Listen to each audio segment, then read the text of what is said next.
I like streaming. Streaming. Hey, get on your phone and look at the thumbnail. Oh, it's fantastic. I'm surprised it hasn't alerted me yet. Canva is so awesome. Canva's awesome.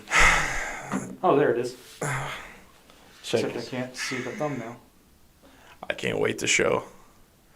Oh, Sterling Cooper put out a new video. Apparently, you can make your PP bigger. Oh! Just wider. That's it. Have you tried the flat iron method? Vote for me. Canva's awesome. Yeah, it is. And I got 30 days of freedom. Well, it's a free platform, isn't it? Yeah, but I did the 30-day trial of the professional or whatever it is. Pro. Anyway, this podcast is brought to you by Stevie Wicks. More on them later. So the format for tonight, I had a plan, and that plan went to shit. But I think it'll end up being okay and even better. So the name of the game tonight is we're going to go pretty in-depth, and I think this will turn into a bit of a debate, which is pretty rare on this show. But we're going to grade Trump on 5 different aspects of his presidency and then kind of give a final overall grade at the end. You know what I have in common with Trump? What's that? My love for McDonald's. You know, I rewatched The Founder over the weekend.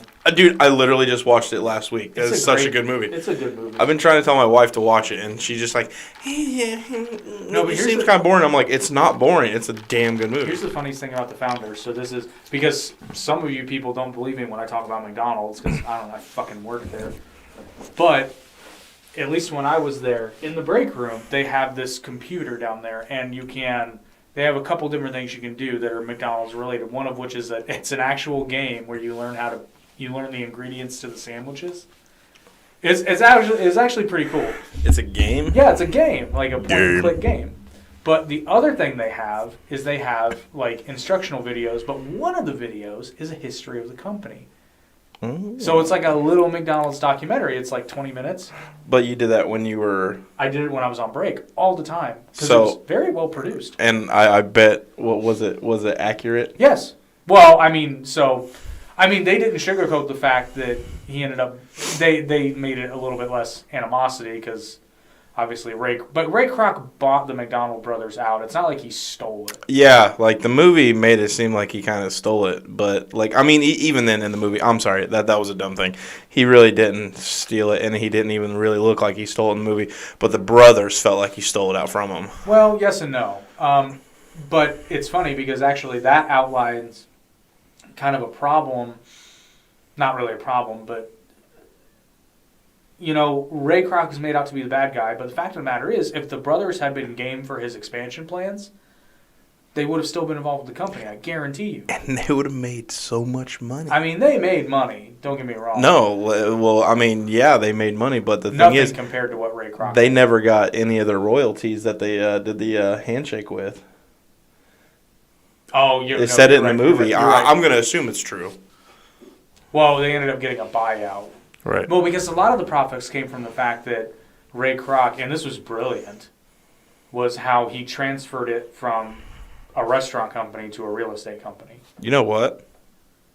We're going to have a McDonald's podcast. We should, yeah. Because you know a lot. I've seen the movie. I make this joke a lot, but this is literally true. There's 2 types of people in the world. There's people that like McDonald's and the ones that lie about it. Because... it's the #1 restaurant in the world. Like, there's something there. Dude, my girlfriend in high school, she loved Subway.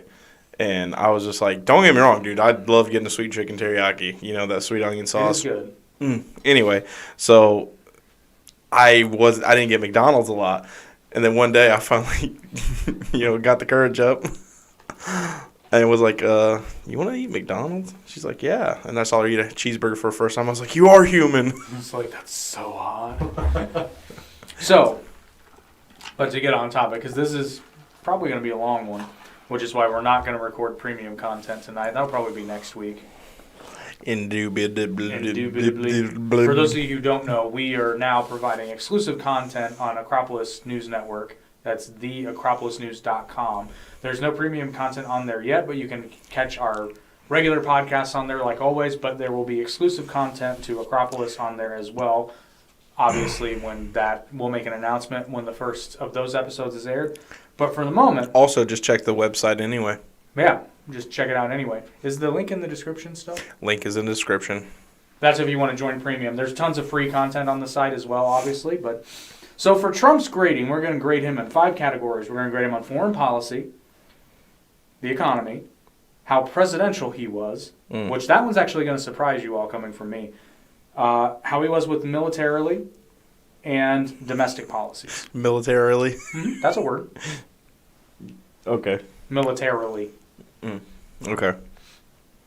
All right, so foreign policy. Yeah, this is going to be a disaster. It's okay. So Trump is... Okay, first of all, what would you say your letter grade for porn? For porn policy, he gets an A+.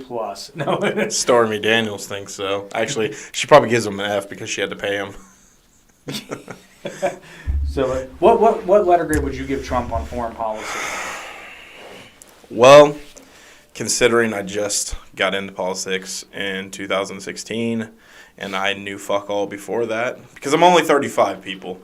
I can just now run for president. That's true. Isn't that scary? By the way, we have a major announcement.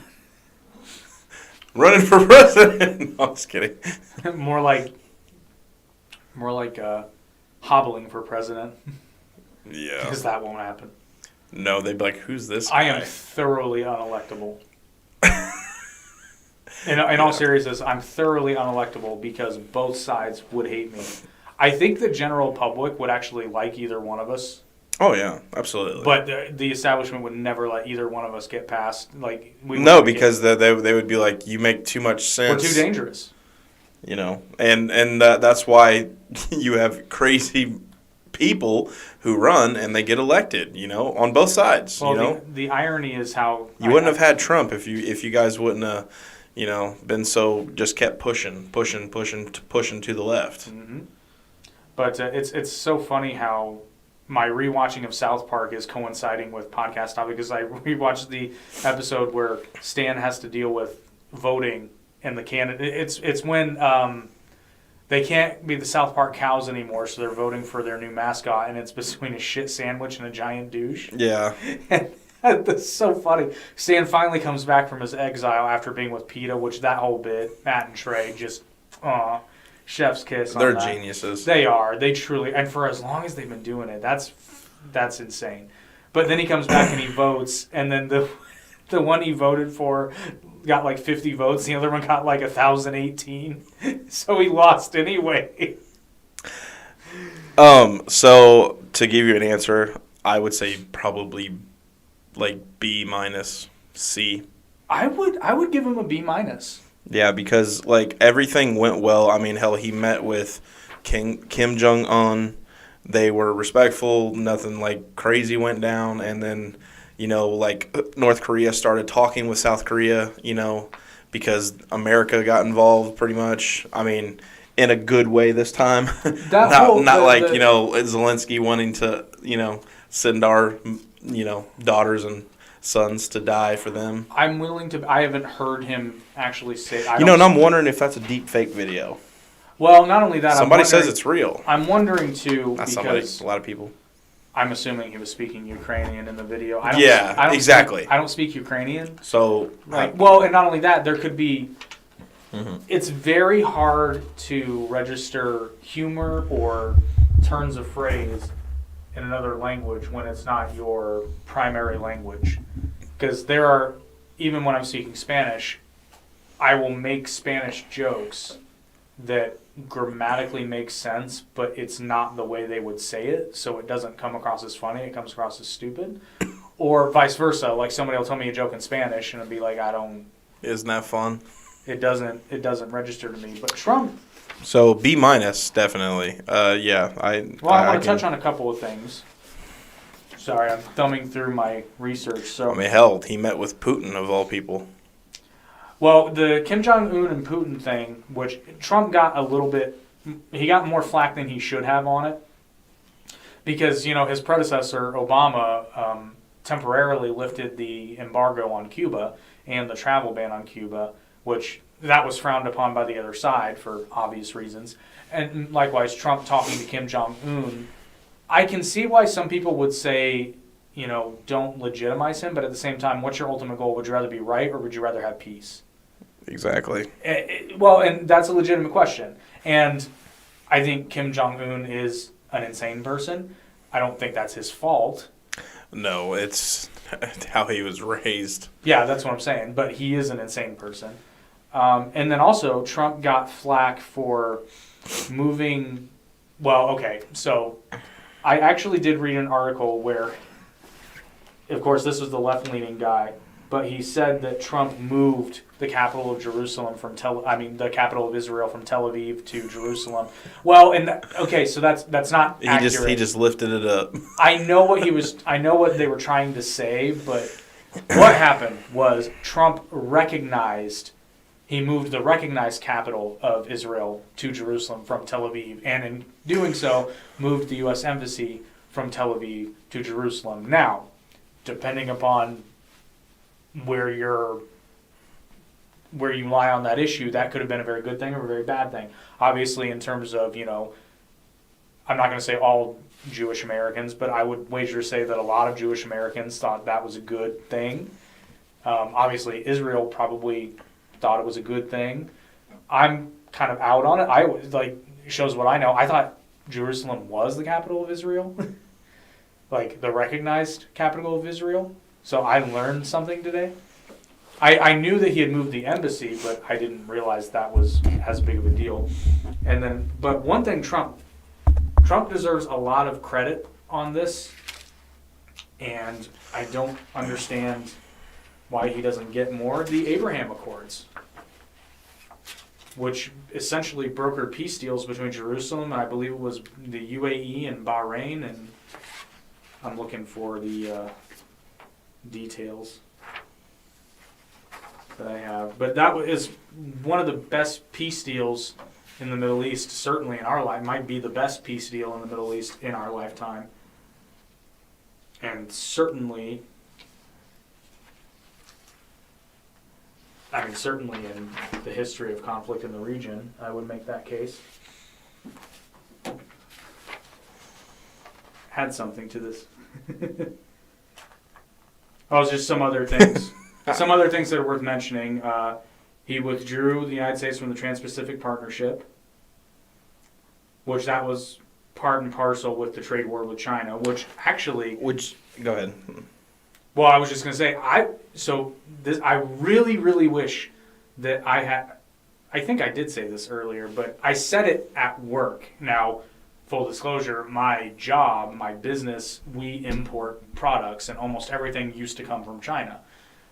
When Trump put those tariffs into effect, everybody in my industry was freaking out, and I was the one who was calm at first. Well, in my circle, I was calm, but this is almost verbatim what I said.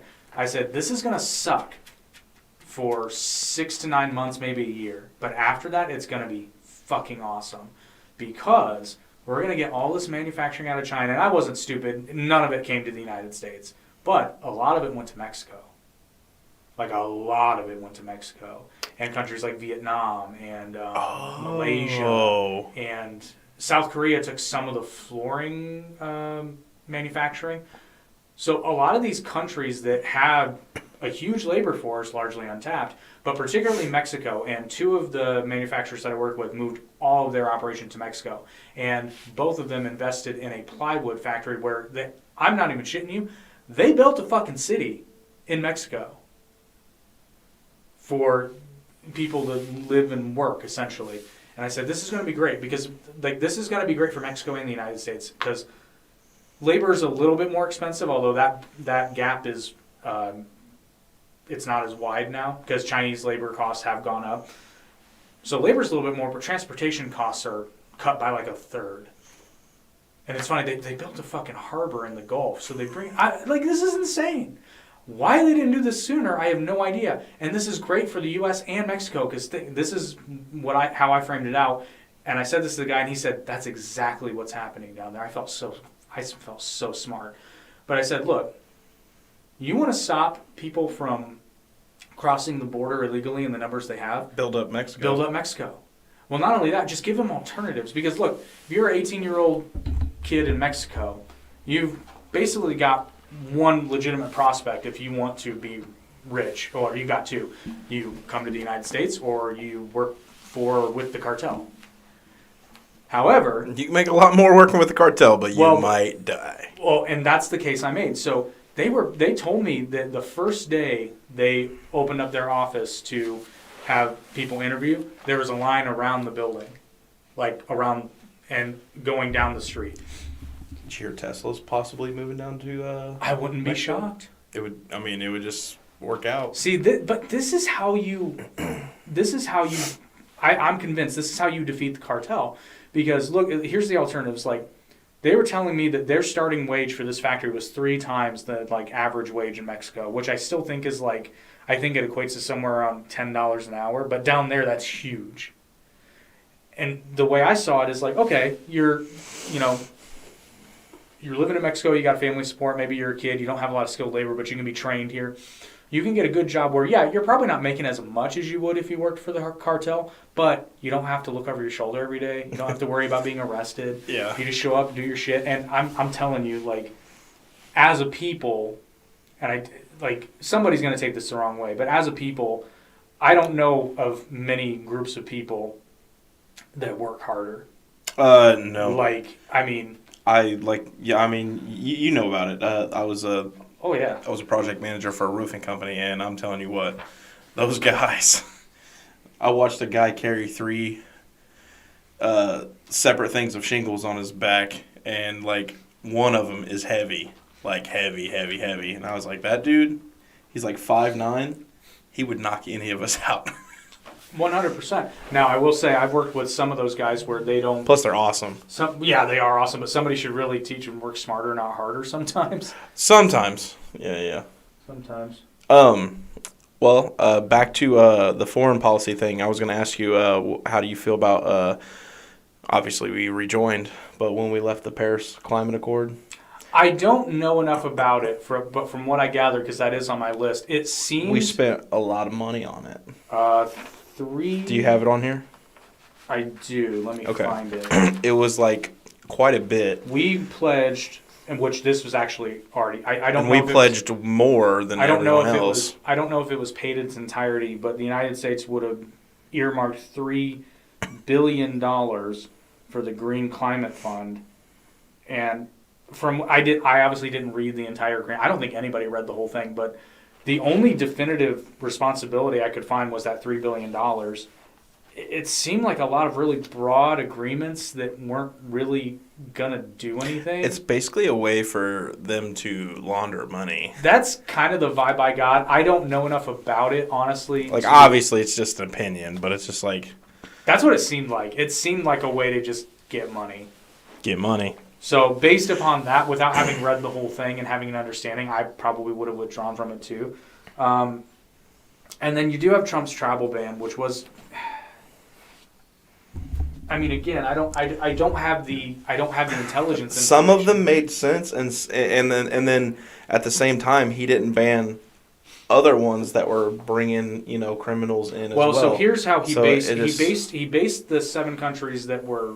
I don't know enough about it, so I can't give. So again, I don't like. When I say I don't know, I didn't have the intelligence information that he had, and this is why I'm not very quick to judge things like this, because the president has intelligence that nobody else has except for the people in the room, But stay where you are. I just want to say one thing. Okay. The one thing about Trump that everybody does not see is they think he thinks that he's the best of the best of the best, sir. But he just hires the best people around him. Debatable, but no, I'm saying, because the thing is, Betsy DeVoe comes to mind. Yeah, I can't believe he hired her. Yeah, but I'm not trying to say every aspect. I'm saying he tries what he believes to be the best of the best, sir. But everybody makes mistakes. To that, I would say Trump hired. Like, stop fucking attacking DeSantis, man. Stupid. Okay. Anyway, go ahead. Trump appointed some really good people, and Trump appointed some really stupid people, which I'm assuming were political favors. But so the 7 countries that were identified, or that were part of the travel ban, were actually countries that were identified as areas of concern under the Obama administration, and in fact, the Obama administration didn't have a travel ban, but they had travel restrictions, which was namely, among other smaller things. The big one was, so prior to the Obama travel restrictions, if you were a dual citizen, you had what was known as visa waiver travel, meaning like if you were a dual citizen of Iran and the United States, you didn't have to have a visa to come to the United States, which in essence I agree with, because citizens should obviously be free to travel. But what this did was it got rid of that. So let's say that you were an American citizen, but you were also an Iranian citizen, you would have needed a visa to travel from Iran to and be part of the screening process, which to a certain extent I understand. And again, Obama had intelligence information that I didn't have. So, but what Trump did was he just did a 120-day, denied entry into the United States for people from Iran, Iraq, Libya, Somalia, Sudan, Syria, and Yemen, and suspended refugee admissions for 120 days from those countries. So Until they could be vetted further? Well, it suspended it, period, for 120 days. The idea was, or at least they said, the idea was to get something put in place that would vet people quicker and more effectively. I think this is one thing where if the administration had really sat down and kind of explained where they were coming from, I don't think it would have been, like, obviously the hardcore left were going to hate it no matter what. And that's one thing you have to take Trump with a massive grain of salt, and we said this from day one. He was fucked from day one because the media already decided he was the devil. Yeah. I don't think there's ever been a president except maybe Nixon? No, because that largely was after. Bill Clinton? Nah, the media loved Bill They Clinton. loved him. They was like, he gets high and gets blue jobs. I was about to say maybe John Adams. Not since John Adams have we had a president that was more hated by the media.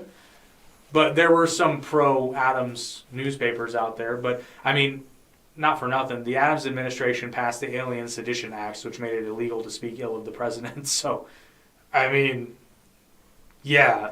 And what's really funny, I was reading a profile on John Adams where they listed that as his highlight. Really? Thank God we got away from that shit. It was like, that's the highlight. Thank you, freedom of speech. They Thank gave you. him credit because he solved the domestic policy without resorting to violence. He's the second president ever, and he's violating the First Amendment. Oh, he was the first social justice warrior. Well, not really. He just had Adams had, from what I can surmise, had a really. He had a drinking problem. Adams? I don't know. Samuel Adams. Different Adams, but. That was a joke, by the way. John Adams. I almost said Samuel Adams again. No, John Adams was a. John Quincy Adams. That was his son. Oh, damn. John Adams the first. John Adams High. Where's John Adams High? John Adams High School. Isn't that in the Family Guy? Is it John Adams? What is it? I can't remember. I feel like it's something Adams, isn't it? I have no idea. Why? I'm probably just confusing Adam West. Maybe, yeah. But then you also had Trump's. See, and this is one that I think Trump got some undue credit for. Trump, when he was president, had in 2017 had ordered strikes against an air base in Syria after a chemical weapons attack in Idlib, I believe.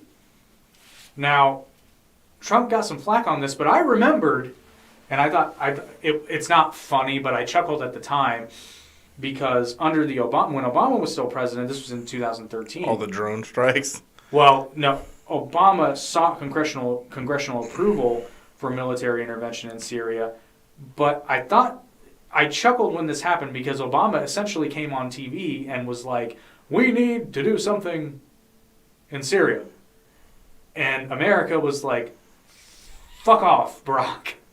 We don't want no part of this shit."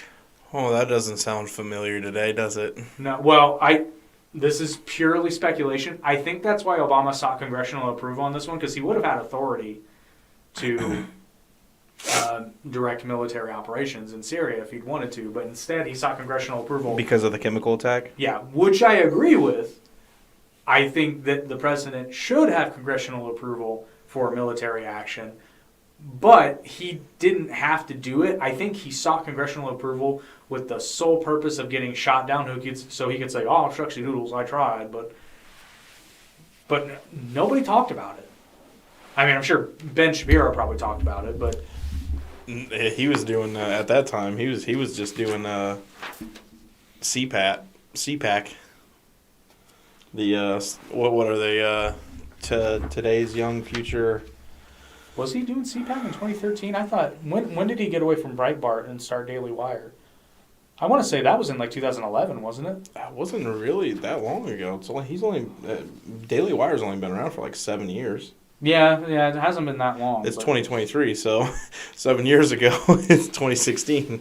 But yeah, so I didn't finish my point about the Chinese tariffs. I'm actually and I don't normally agree with tariffs, but here's why. So a lot of libertarians have a problem with the word tariff, and I understand why, because a tariff is all about creating inequality in the market. It's not a free market. However, I was for the China tariffs because China is not playing fair. So in a way, this is a leveling of the playing field to a certain extent, and plus China is just gross theft of intellectual property. They don't give a fuck. Like, to me, it just seemed like, and plus I was just a big fan of that manufacturing getting spread around because, as we saw during the pandemic of the virus of unspecified origin that will remain nameless, there's a big problem when most of the world's manufacturing comes from one place. Huge problem, even outside of the scope of a pandemic. For example, when you have a place like China, let's imagine that, they decide to shut down manufacturing for some stupid reason that they might actually do. Let's say computer chips. That's a big one. And guess what? We did see that. It wasn't them shutting it down, though. They just ran out of rare mineral, rare whatever. Well, no, one time it was because of lockdowns. Oh, yeah. Oh, and then the big one that Trump, I don't think Trump gets enough credit for. Fucking Shenzhen. Shenzhen. Yeah. Is that the name of the manufacturer? It's a city in China, and it's one of the ones. It's actually where Bitmain. Oh, okay. They operate out of, and they were shut down forever. And then of course there's Trump pulling out of the Iran nuclear deal, which again, much like the Paris Climate Accord, this agreement, again, not reading the whole thing, but it was essentially just giving Iran. Well, it was actually more sanctions lifting than anything else, under them saying, what do I have here? We won't nuke if you nuke, but we're allowed to fucking do all this shit. So to paraphrase, Iran was required to dismantle much of its nuclear program, but the language is quite vague, and open facilities for international inspections in exchange for money and sanctions relief. They were temporarily reduced. Or they temporarily had to reduce the kinds of materials and centrifuges Iran could make or operate, only about 10 to 15 years. Here's the part that I had a problem with, and I imagine Trump did too. If Iran violated the deal in any way, it wasn't like automatic sanctions removal, the UN could then vote to continue sanctions relief or not. So the sanctions relief continues until the UN votes on it. And keep in mind that Russia has a permanent seat on the UN Security Council. Makes sense of that. So, yeah, this is kind of a raw deal. Now, I understand what they were trying to do, but you also have to understand that sometimes people lie. We're looking at you, Biden. To be fair, I don't think Biden's so much lying as I don't think so. I just don't think he knows what's happening. Dude, did you ever see the episode of South Park with Ron Stewart? Rod Stewart. Ron Hubbard. Oh, Rod Stewart. Yeah, Rod Stewart, and he's like, "I pooped my pants." Poop my pants. What? Oh gosh, what episode is that? I think it was the. I think it was Chef Aid.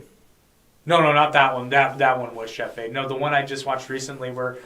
I don't know why I found this so funny. Oh, no, it was the... It was the one where the immigrants from the future keep coming.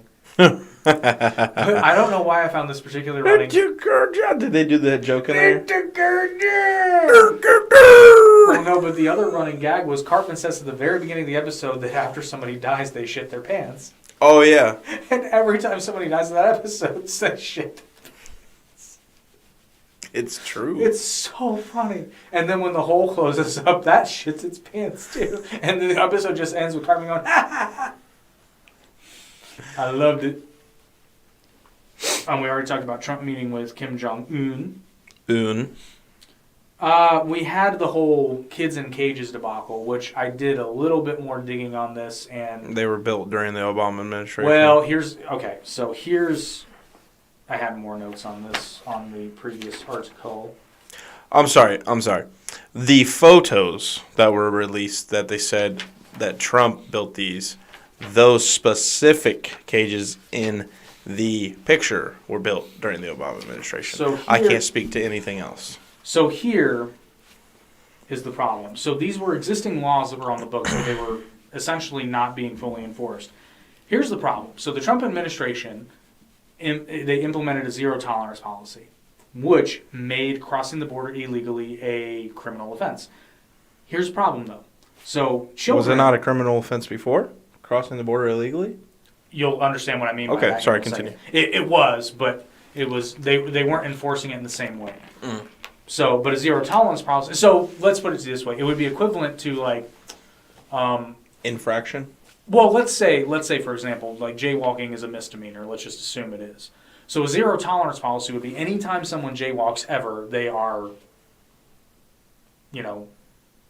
detained. And charged with a misdemeanor. I couldn't think of the word. But as we know, most people are not arrested for jaywalking. They're usually just given a citation and then they're let go. Way, if they're done anything at all. So the problem is that children cannot be held in criminal detention. So are they supposed to be separated from their families? If they come with their families. Well, but they were. That's the problem. Yeah. Because their parents are being held, or the parents. Oh, I know where you're getting. Were being held in criminal confinement, and since children cannot be held in criminal confinement, they were separated. So this, I think, was honestly an attempt to do something, and they just didn't think about the consequences. They muffed it. Essentially. Horribly. Now, it's worth noting that the policy now is that families are to stay together. Housed together. But separations are still taking place, but that's largely I don't want to say discretionary, but like it's one of those things where like it's not what they're supposed to do, but shit happens. And that sounds dismissive, but it's complicated. You want to know something, how to clear that up to make sure if they are family or not? DNA tests really are not that super really expensive. Not. They could see if they even have blood that is remotely the same. So therefore, they can know whether it's their kid or not. So that's a problem if you have something like adoption, though. Yeah, but the thing is, though, in which case you would have paperwork for exactly. That. You would have documentation. Yeah, something like that has that many variables and that many complications requires multiple. It's a gray area. But it requires multiple methods of verification. Because you also might find out that somebody cheated in an immigration detention cell. three different options. Like say you have a criminal offense and then you have three different types of that. So that's obviously what they could do, but don't mind us. We're just doctors. Well, but the fact of the matter is that the immigration problem, neither side wants to solve it. Mosquitoes are out already. Yeah, fuck those guys. I got one on my fucking ankle, and it's driving me nuts, and I had to interrupt him just because. Anyway. Well, I said, like most big issues, neither side actually wants to solve the problem, because it could be solved. It's going to be complicated, and it's going to be hard, but it could be solved. But both sides want to keep that issue alive so that they can continue to run on it. Because... if they didn't have any of the stuff, they wouldn't have a reason to run. Or they'd have to put on their thinking caps and come up with a different reason to run. It's like Big Pharma. It's like McDonald's. It's like, Oh, speaking of which, though, a big pharma, somebody told me that Lilly actually just slashed the price of their insulin and is now capped off at, I think, $35. That's because Biden. Sorry, gotta give it to him. You gotta, His executive order, which, mind you, he killed Trump's executive order. which was doing the same thing. Exact same thing, and he decided to do it 2 years later. Oh, yeah, but you're awesome, Biden. Yeah. Just saying. Anyway, Well, so I yeah. never- I did not hear about that, but I assumed everybody had to go along with it. I don't know exactly how executive orders work. Well, Like, no, you'd have to they go they along meant with- as like a temporary law No, they had because executive orders are not permanent. Are they? Right. Well, I think Do they have a it time I don't frame? think so, unless it's written into it. Okay, I figure if anyone Well, knows, you basically, do. yeah. So we're not going to get into that. So essentially, for Trump, we giving. What do we say, Trump? I'm giving a B minus. Yeah, B minus. Yeah, You we sure do. talk lots. He's not a hater. He's I been know, on here I know before. who he is. I just couldn't remember off the. Couple of geeks, that's for sure. That was one of my proudest moments. That was just on point. Same time, and it's just like hell yeah. So B minus on foreign policy. Yeah, I agree. I think that's fair. I think Trump doesn't get enough credit for a lot of his international relations. I think there's a bit of a damper on it, and I don't blame Trump for this, but a lot of the world, places like England, which is funny because they just elected their version of Trump shortly thereafter, and I just never forget the big balloon, and they think that they're like these people thought that they were making a statement. I'm like, that says a lot more about you than it does about Trump. I'm just saying. I mean, you're like, it's ironic that you're saying Trump's the baby when you're the ones that are crying, and it's not even your country. Although there was a Trump baby balloon here somewhere too. Oh, that thing was awesome. It's It great. was huge. I was just like, I don't know. Anybody who gets offended over something like that, it's just like, who cares? It's funny. That girl from the video. No. Oh my god. Where is she now? I wonder where she is now. I don't know, but I've got to watch it after this. Where they're all screaming. It was like National Scream at the Sky Day because of the election. He goes, "Oh, I'm not bad." Oh yeah. I love the insult Olympics. Dude. Yeah, I'm usually way better at them. I got somebody good on a comment. Somebody made fun of Brian on the other co-host. He said eat less, but his profile was just a pot leaf. Brian, the co-host down the middle. Oh, Brian. Yeah, Brian. He said, Okay. Brian. Speaking of Brian, where's the paper towels? I recently rewatched Life of Brian. If you haven't seen Life of Brian, you need Never to. seen it. Because I'm assuming it's that's a show, Monty right? Python. It's a Monty Python movie. Oh, okay. And I think it's their best one. It's so funny.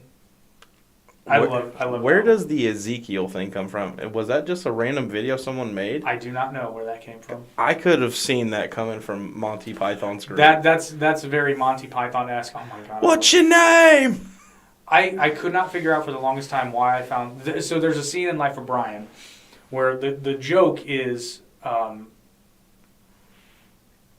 they ask Brian... So the running joke is that Pontius Pilate has a friend back in Rome named Bigus Dickus. And all the Roman centurions are laughing because it's supposed to be a joke name, like a funny name. But he's like, I have a friend in Rome named Bigus Dickus. But the best part is, so you've got John Cleese, who is like one of the main, and he's in the scene, and I forget the guy who was playing Pontius Pilate in the scene. But they had extras that were playing the other centurions. They were specifically instructed not to laugh, or they were told they weren't going to get paid. So they got paid, but it was for this effect. So the whole time these guys are trying to hold it together, and they just can't, because like he's getting in their face. He's like, so, do you find that funny? Do you, my friend? He gets like right next to this dude. I couldn't hold out. He's like, Bigus Dickus. They're just trying to hold it together. And oh my god, it's too funny. And then I found out why, because they were told they weren't going to get paid if they laughed. Yeah. And there's guys that are like biting the inside of their cheeks. They're just trying to hold it together. You got to have harmful insults, you know. I cannot explain how that movie is so funny, though, but it is, and then the ending is just... NASCAR skid mark. What is that? Oh, yeah. But the end... Have you ever heard the song Always Look on the Bright Side of Life? You probably heard it in the past. So that's from Life of Brian. It's from the end of the movie where they're all being crucified. What the fuck? They're all being crucified, and he's just like, always look on the bright side. And they're just like 40 dudes on crosses just whistling and singing. It's the funniest thing ever. And no, that is in no way, shape, or form. I don't know, man. If you can, I'm not going to finish that. If you can make crucifixion funny, like, you win.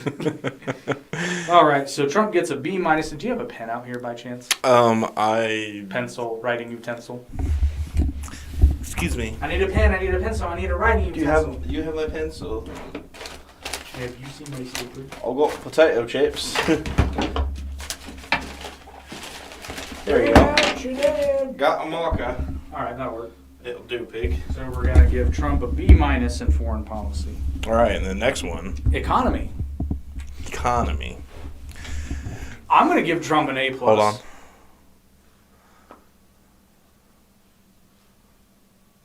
Oh, yeah. Dry comedy is so much better. Oh, yeah. That's why Ryan Reynolds is so popular. It's true. I wonder if he has a friend named Biggest Dickus. Actually, speaking of Ryan Reynolds, I just saw a hilarious commercial. I don't know if it was actually his mom, but the joke was he was doing a Mint Mobile commercial with his mom. That is a terrible company, by the way. Oh, it is, but the commercials are golden. Yes. But basically, he was like, he's trying to get his mom to say that he's better than his brother. Yes, he is. Ryan is. And Ryan's like, yes, fuck you, Trevor. Love watching. How about... He says waiting. Oh, the movie Waiting? No. Oh, okay. Yeah. I didn't like Waiting for the longest time, and then I watched it... Oh, this was some time ago. I'd seen it a couple of times, but then I watched it like a few years after, and it clicked for me. Dude, when Dane Cook picks his pubes, or is it Dane Cook that does that? Yeah, some Fremunda cheese. When he does that, like, when I watched it the first time, it didn't bother me, and then as I watched it as an older adult, that's gross. It's, oh god, I'm like, dude, I'm not even that like skittish. He's like, all right, anyway. So, economy. A plus. Trump gets an A plus. Like, I'm sorry. So, like, you just can't argue with the raw numbers here. I know a lot of people like claim that his tax cuts didn't help the middle class. That's bullshit. It absolutely did. It's not the fact that like everybody thinks that like, oh, blah, blah, blah, he's trying, like more money in your pocket, And it's like, at the end of the day, if the stuff you buy is cheaper, there's going to be more money in your pocket, so, and that's kind of what Trump did. Everything felt a lot cheaper then than it does now. The dollar was going further, and I mean, come on, gas prices? Well, and I can't say they're 100% greater, but don't get me wrong, a dollar is still a dollar, but... It got down to like what, 185? Yeah, which if you remember, I'll never forget. I saw this. This was back in. I've been paying $2.85, so. Well, I think this was back in 2011. I remember or maybe even earlier than that. I'd seen a screenshot of the movie Me, Myself, and Irene, and I saw in the background that gas was $1.30 something a gallon, and that movie was made in. Me, Myself, and Irene, I think 99. Yeah, so I was 2000. like. No, I think that was back when gas was like $4 a gallon. No, that was under Obama. I think that was like in 2008 or 2009. Actually, yeah. Oh no, sorry, that wouldn't 2004. Have been, that wouldn't have been Obama in 2008, but it would have been around that time. And I was just like, well, we'll never see that again. And Trump didn't get that low, but he got close. What do you mean? Yeah, never mind. Because gas. 2004, 2008 was Bush. Yeah. Oh, so they're talking about the tax bill. The tax bill under the Trump administration. $1.5 trillion tax bill, overhauled the federal tax code, cut taxes for corporations and the wealthy while delivering only moderate cuts to most Americans. But I think that's the part that nobody gives him credit for, because guess what happens when you cut taxes for businesses? They can hire more people. Oh, you don't say. And they can expand. So... and this always kind of annoys me when people criticize Reagan and trickle-down economics. So they're half right. The problem with trickle-down economics, I sounded like Ben Shapiro for a second. I did not mean to. The problem with trickle-down economics is that for it to work fully, every corporation has to behave altruistically, meaning that, we're saving this much money on taxes, so we will then invest it in people. And not everyone will. No, not everyone will, but here's the problem, or not the problem, but this is why it works in theory. So if you have a business, which we both know about, and my tax bill goes down, I look at that and say, if I need help, I can now afford to hire somebody. And if, I don't know how many small businesses are in the United States, but let's just say there's, I don't know, across the entire country, would you say like at least 80 million, I would think. Small business? Oh, a Yeah. ton. And that's small business, not large corporations. But if every small business is able to hire one person, that's 80 million people to get employed. And that includes all the small LLCs. That's what I'm talking about. So if every small business, and assuming there's like 80 million, which across all 50 states I think is probably pretty conservative, but yeah, 80 million people get a job. And that's why having lower taxes on businesses is a good thing, because it benefits more than just the business. It benefits people that they employ. And not only that, let's say they don't hire somebody, but now maybe that raise that they want to give their employees is a little bit more feasible now. Which that happened to us. You know, we had a couple of really good people working for us, and we said, you know what, they deserve a raise, and we gave them one, and that, lesser tax burden just helped. And then this goes into the trade war. I think that was phenomenal for the U.S. economy in more ways than one, and good for the international economy, really. Yeah, because in those days, we actually had one-day shipping options with Amazon, and nowadays you're lucky to get it in 2. Yeah, I don't know. I still do pretty good with Amazon. Yeah, it's usually 2 days. But, like, there are some things I can get, like, 1 day. But it's not, like, a bunch of stuff anymore. Now, I know that there was a whole government shutdown with Trump and the border wall and all that. But yeah, how long were they shut down for? It was, like, 25 days. Longest in history. And you know what the funny thing is?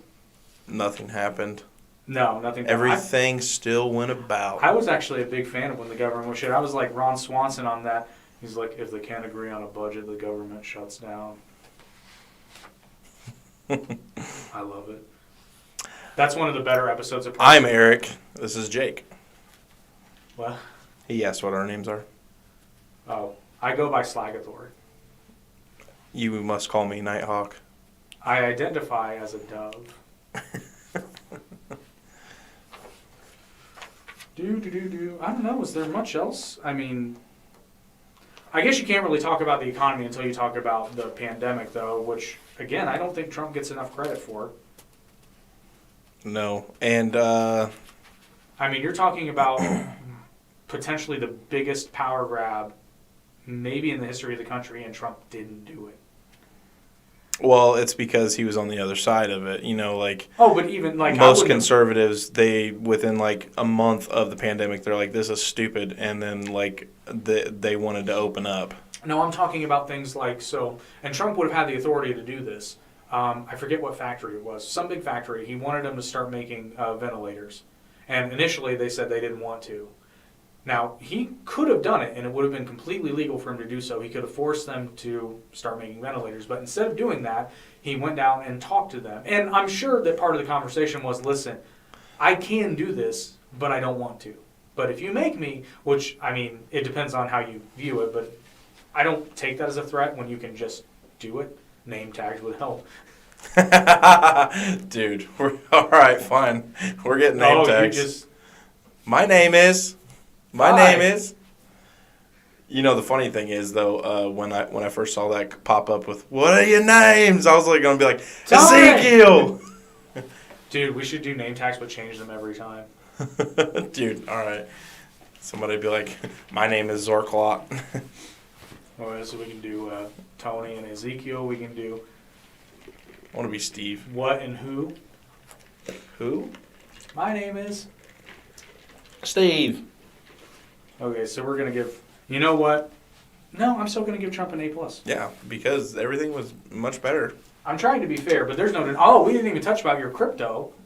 which was partially Trump and partially the pandemic. But okay, so you know what? I am going to give Trump. Well, I don't know if you can give him an A- because I mean he did just massively increase the deficit. But I kind of understand. I understand why it happened. I think it might have been a little too much, but at the same time, I can vouch personally. If it had not been for those COVID loans, my business would have gone under. Yeah, but if it wasn't for everybody saying you got to be shut down, you wouldn't have needed those loans. Exactly, and I would have much rather not. I would have rather had been able to do business. And it wasn't even so much because we weren't shut down. We were an essential business, but because of all the fear that they put into people. Nobody, like, people didn't want people in their houses to measure shit. People didn't want to go out and do anything. There was like 4 months there where, honestly, if it hadn't been for that loan, we would have gone under, and it wouldn't have been our fault at all. Yeah, like, because the media scared the shit out of people. Yeah, 100%. And I'm all for, if a business is bad, it should go under. This would not have been our fault at all. We had actually come off of one of our strongest years ever. It wasn't our strongest, but I think it was our second. Like, our 2019 was fucking great. Or, wait, was it our 20, when did that? That was in 2020. Year 2020, because, like, our 2020 sucked. Our 2020 was fucking awful. Oh, yeah. Because in March, you know, it's funny how Indiana went about that. You know, in March, they finally decided, like, we did the lockdowns or whatever it was. And then it took until damn near 3-4 weeks in before they started making everybody mask up, like forcing them, you know. Well, that's because that's why we have a governor that. But it's just hilarious though, because, you know, like 4 weeks into it, he does that, and we're like, we haven't been wearing them this entire time, and we didn't get sick, dude. Sweet. right here though. Right on top of my no regrets tattoo. So I can close it like, dude. Call me the foreskins. Well, speaking of economics, yeah, Eric, are you tired of paying for overpriced candles that turn out to smell like shit? Yes, Yankee Doodle candles suck. Actually, yes, that's a very good point. I don't understand how they are in business. I was in another store the other day. This is a true story. I'm sorry to interrupt you. Oh, you're good. I popped open a candle top. My wife was right there. And I was like, you see? I said, hold on. You smell anything? No. I said, get your nose in there. Yeah, now I do. And I was like, with those, pop the top, Jake. This one's not particularly strong, but it would be. It does not. Oh, never mind. There it is. And I already smell it. Yep. Not even lit. This sucker's never been lit. You can see that. Don't even need to light because this is a Stevie Wicks candle. Now, this one's a little bit different. You might notice this is a little bit different than what you've ever seen before. That smells good. So this is one of the aspects we've never talked about Stevie Wicks before. So this is what you would call a concept candle. This was an idea that the owner had for one of the St. Patrick's Day candles. It did not turn out the way she wanted it, but it's still a perfectly good candle. Now, you might ask yourself, you might love that. You see that floating shamrock in there? For those of you who can't see it, this is a gel wax candle that's topped with soy. But you might like the look of this, and you'd ask yourself, where could I get this? If you follow Stevie Wicks on Facebook, they do live shows twice a week where they sell items just like this, one-of-a-kind items and standard items. So that's the only place you can get these. So if you follow them on Facebook, you'll get notified when these lives start, and you can get them. Also, you could order one of these custom from them. Just message them on Facebook. And as always, you can get standard candles at steviewicks.com. And for our listeners out there, use promo code AIP and get 10% off your order. And I'm not supposed to tell you this, but that promo code has no expiration date and no use limit. So you can use it as many times as you want. Oh, I shouldn't tell you that, but... Gonna have to pick me up a candle. That's interesting. steviewicks.com, STEVIEWIX.com. Or if you're in the Columbus area, you can always pick your candles up at OMG CBD at 935 2nd Street, Columbus, Indiana. This all reminds me of the time Amazing Atheist used hot candle wax.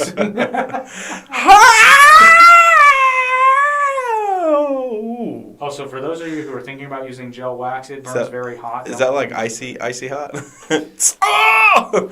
Ooh. My dick! Thickest right. dickus. I swear, nothing cracks me up more than when he gets in the guy's face. The biggest dickus. And he's like, he has a wife, you know. I'm gonna have to watch it. Yeah, I've never seen it. I've only ever seen I actually saw Holy Grail, I believe. Yeah, Monty Python. I actually saw Life of Brian before I knew about Monty Python. Oh. Like I knew about Monty Python and the Holy Grail, but I hadn't seen that one yet. Yeah. And I'm watching like a very old friend of mine like made me watch it, and I'm like I didn't want to because it looks stupid. It's from the 70s, but god damn it, it was so funny. And then I saw Monty Python and the Holy Grail and clicked. Oh god, speaking of that, the holy hand grenade, Jesus. Did you? I know you've watched like Monty Python, but did you ever watch like Cheech and Chong? Any of those? I've seen one Cheech and Chong movie. It wasn't my thing. But speaking of Monty Python, I have a really funny story that makes me sound so stupid. But it was, listen, we were in France on a school trip, and the tour had a couple of other schools attached to it, and me and a couple of girls from another school this is like the 8th chateau we've been to. We were bored. So on the bus, I found these plastic cups. And I realized that acoustically, they sounded just like the coconut horse hooves from Monty Python and the Holy Grail. So we were walking / galloping through the French town. And at one point we passed by, I can only assume it was someone's home, but it was just a giant hole in their wall. Yeah, it was quite strange, but they looked at us like we were fucking insane. No, but you have a fucking hole in your wall. That's kind of what I said, but I bid them good morrow, and we kept writing. Hole! Bring out your dead! So anyway, Trump being presidential. This might surprise some people. So what, being like, acting like a world leader, a president, blah, blah, blah, blah, blah. Well, anytime anyone said that the whole world is laughing at us now, and I think to now, I'd give him a C+. I'm gonna give him a D-. I think C+. You say D-, but that's neither here nor there. But I'm here for it. Hot wax to masturbate with sounds pretty fucking wild, man. As long as you shave beforehand. No, you don't want to shave. It's hotter. Well, then it don't pull your hair. Anyway. That's Nair. That's Nair wax handles. Oh, that's a good idea. What's it? I could sell those. You'd be like, oh yeah, you're into masochism or whatever they call that. Where you pour hot wax on people and do shit. It's like I can make it Nair and be like, yeah, you can get your freak on and wipe the hair away. Oh Jesus Jesus Christ. Mr. Slave has slowly become one of my favorite. Butters, I think, will always be my favorite, but Mr. Slave is a close second. All right, you say D-? Yeah. All right, how about we come in the middle and say D+? I never want you to say the phrase "come in the middle" ever again. How about down the middle? No, I want to argue a little bit on this because maybe I can convince you to my side. Because I think Trump acted extremely unpresidential throughout most of his term. Well. However, okay. There's something to be said about the President of the United States having a backbone, which I very much appreciated from Trump. He told the media, and actually, I might even bump him up to did I say D-? I might even bump him up to a D+ for this. So he was a massive asshole to the media. But through that, we saw a lot of bullshit happening in mainstream media that there have been people calling BS for a long time. Hating how the media hides the fact that they're slaves never went away. We just like so, we're I mean, if you want to look at it, we're all technically slaves, even here in America, because I mean, you never truly own your home. They can take it away at any time because of taxes. If you don't pay your property taxes, you pay for the home. That doesn't make you a slave. Well, sure it does, because you have to go to work in order to pay for it. No. What would you do? We're jumping. If say you lost, your leg got cut off, you weren't able to get disability, or something stupid. You become a professional hopscotcher. No, like seriously. So let's. I'm actually really glad you said that because this is something I like to do whenever I'm debating. They're so unreliable with history, so I don't trust them. When Fuck yeah! I mean, when they told me to believe in aliens is when I stopped. It's like, yeah, it's a dead universe. I'm definitely on that page now. So when I think this is part of the problem because something that old username has said there is very important. You're not wrong, but you have to consider the context of the conversation we're having. So, like, yes, historically there were slaves of every color, ethnicity, like somewhere in the world, some group. Everybody's been a slave at one point. Yeah, in every area of the world, slavery is part of the human. Yes, you're right. The context in which the conversation is usually taking place is historically the relationship between the United States and the transatlantic slave trade, which was black people from Africa. So it depends on the context of your conversation. And the one thing I hate is when people try to use, oh God, what's the actual historical term for it? I'm drawing a blank. The lost cause narrative. Trying to defend the Confederacy and they say things like, well, the Irish are slaves too. No, not here. Indentured servitude. Yeah, there's a difference. Even in the type of slavery they're talking. It still sucks for the person serving. Well, but it's a voluntary agreement. Yeah, but it's like, hey, I'm going to put this two together and make you think for a second. Okay. So, I like thinking. Crowder. Uh-huh. What he was going about, talking about the contracts to that bullshit. Think about that as in contrast with the indentured servitude of the fucking of the Irish, or what'd you say? The Irish, yeah. Okay, I didn't know if I said. I mean, it's not exactly the same. I'm just saying you pair them together. One looks like a turd, one looks like a brownie. They're not too far from each other, but one tastes delicious and one's retarded. I don't know why I said retarded. Anyway, so, I mean, do you not see the similarity? Between what? Indentured servitude and a contract? No, what Steven Crowder was talking about. In regards to being a slave? Or? And in regards to people signing something just because they want to get somewhere. And then the thing is, at any given moment, it can be taken away from them. Well, but okay, so here... Because if they don't complete their indentured servitude contract, or say something like that, they could probably cancel it at any time. Like, no, we're going to send you back. I mean, yes, but that's part of... If that's part of the agreement... So that's like Crowder talking about Daily Wire, taking people's money, which we agree that if you sign something, you need to read it. So here's... And I'm glad you said it that way, because this is... One of my major problems with what Crowder said is he said that they were taking his money. No. The way he's saying it... You're losing money for the company. Well, no, the way he says it is it sounds like Daily Wire is taking money out of his pocket.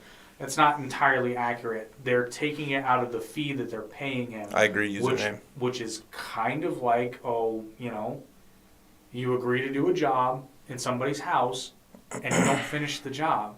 Do you expect that person to pay you the rest of the money? Yeah, exactly. It's very... But also, you have people that find ways out of pain. Say, like, you did a cabinet job for somebody, and they found a way to get out of pain. Yes, and we put a mechanics lien on their house. Yeah, I know. There's legal recourse for that. And that's the difference now, between... Oh, go ahead. No, I was just saying now. I was glad you agree. No, America does not represent the entire world, and I would fucking love for everyone to realize that because... No, but something he said, the media acts like there were no white slaves. Yeah, that's true. There were absolutely white slaves, but not here. Yeah, but at the end of the day, like, it sucks that it happened here and it happened in this. But I'm not going to say there never was. Right. But it certainly wasn't the majority. It wasn't even close to, like... It would be the footnote of a footnote of a footnote, comparatively speaking. I mean, wouldn't you say that Egyptians probably had more slaves than anyone else in history? No. You don't think so? No. The Vikings had an entire... Actually, I would... And what color were they, Jake? All different kinds. All different kinds. Of what colors? Red? White? Well, I don't think they had... I mean, all different kinds. Vikings were... They weren't really... No, that's true. We're not the only English-speaking country, but we were one of the last English-speaking countries to abolish slavery. Not the last country, though. Brazil actually didn't abolish slavery until 1898, I think. Damn. Yeah, they were quite late. Nobody talks about that. Yeah, it was much later, though. Well, not much later, about 30 years later. That's crazy, though. I know. I read that, and I was like, really? Where was I going with that? I was going somewhere. Crowder. So the difference is, and the reason I hate the whole indentured servitude conflation is the fact that, like, yes, was it exploitive? Absolutely. It was not slavery because, for example, the child of an indentured servant wasn't born into servitude. Child of a slave absolutely was born into slavery. There's just a whack of difference. Like, yeah, I know, and one thing apologists say is like, well, some slave masters enabled their slaves to buy their freedom. That was not. Let me reiterate. I was not conflating those two. Oh, I'm not talking about you. Okay. I'm talking about. I've heard other people make that argument, and it's like, listen, you can make a lot of arguments against some of the things that like people on the far left are talking about, but that's not a good one to do because it's just patently false. Media cherry picks facts in history. Yeah, that's 100% true. They choose with the spotlight. Yeah, absolutely. That's any of them. Yeah, but I do think it's absolutely. But this is why I'm a big proponent on people learning history because if you know your history and they try that, you can be The problem is most people get their history from movies, and most of those movies are inaccurate as fuck. Braveheart, for example. That's like if shit happens in a movie and I'm like, oh wow. And then they say it's based on true events. I look up that specific scene, and be like, "Hey, so is this legit?" It's just what I do. So yeah, Trump. So, but I think there's something there. So presidential term. Oh, he was presidential. He may have been one of the least presidential presidents ever. Now, when you said he was unpresidential, who would you say he was mostly unpresidential to? Oh, everyone. Except for, even to his base, which that was part of his appeal, though, because he didn't act like he was holier than thou like that. What would you consider presidential? Honestly, a good example of being presidential would be somebody like Barack Obama, somebody who speaks in a certain way. Like Trump was very, and I liked this about Trump, he was very candid when he spoke. He spoke the way normal people speak, and there's something to that. Barack Obama was phenomenally presidential. In the way he acted, the way he carried himself. Speaking, yes. The way he carried himself, the way he was very diplomatic when talking to world leaders. Because 2008 to 2012, he was, in my opinion, a very good president. And then overall. And then after that, he fucking just went downhill because he catered to the left. Who's that, Obama? Yeah, because isn't that about the time when the bathroom debacle came about? Around 2013, or no, I'm sorry, like after his first presidency, so 2008, 2012. He was reelected in 2012. So yeah, it was like 2013 when the bathroom thing started happening. Was that Obama though? It was. I mean, I don't know if it was like directly him. I don't know being a proponent for it, but and it's worth noting that Obama initially was. Him and Joe Biden came out in against gay marriage and all that fun stuff. Yeah, which I've always said, I don't really care. I do what you want. It doesn't hurt me. I think that was essentially their attitude. Was like, you can do whatever you want. Unless you walk into a dark room. Jesus Christ. Like the NAMBLA meeting. Randy. That episode is that was hilariously underrated. Because he's like got the shits and he's shitting in the trash can, puking in the trash can, and then he's got a nosebleed. Give me a sewage system over clear skies. I disagree, but hey, if that's your thing. Man, I'm telling you, you know what? Shout out to the people that manage our sewage systems. They never get enough credit. They deal with a lot of shit. No, people don't understand how vital that is. Oh, yeah, absolutely. Like, truly. Do you realize the number of people who died of sickness, like, decreased by, I don't know the number, but I'm sure it decreased by, like, 80 to 90%. Listen, if we would have had sewage systems in around the Black Plague area, and then we also knew to wash our hands... It probably wouldn't have been as bad. We would probably have 15, 20 billion people on the planet right now. maybe more. For a second, I thought you said they did have it. I'm like, no, they did not. No, because like, Well, they also didn't understand what do you call them? Not antiseptics. What do you? Oh, antiseptics, yeah. Whatever. I don't think that's the right term I'm looking for. Cleaning but agents. yeah, if they didn't have they still didn't have them for a good while. No. I mean alcohol, but they did at that time. They didn't know. They just drank it. Well, no, they used it to clean wounds. I don't think they knew exactly what they were doing, but they did use it in that capacity. But then they'd also drink it to dull the pain. So it was like a twofer. Actually, I don't know that they knew. Put a little on the wound and take a sip. I think they just knew not to use water, just through experience. As soon as I put that water on, my skin turns black. Interestingly, though, it is a known fact that certain cultures would use urine to clean wounds because they probably didn't. Because it's sterile and I like the taste. I'm assuming they did it because they knew not to use water, and somebody was just like, "Let's try peeing on it," and it worked. But now we know that urine contains ammonia, which is an antiseptic. That's why I don't have athlete's feet. Just saying. If you don't pee in the shower, you're a weirdo. Oh, dude. I don't even think about it. Sometimes I use it to clean the soap scum area. So Trump presidential. What did I say? C minus? Yeah, I think you said C minus. And you said D minus. And then you said you were thinking about D+. I think I might move him up to a D+. So if that's your thing. Just because I think one of Trump's biggest problems was that he made himself unlikable. Even to his fans, they're just like, Donald, come on. There's something to be said for having a backbone. The way I saw it, it was just entertaining. And it was, but in my opinion, like everybody's like, oh, the president needs to be this and that. I'm like, I'd rather be entertaining. I don't give a shit what the rest of the world thinks. I care about this shit. And if we got to elect a fucking weirdo who says dumb things like, can we get light in the body?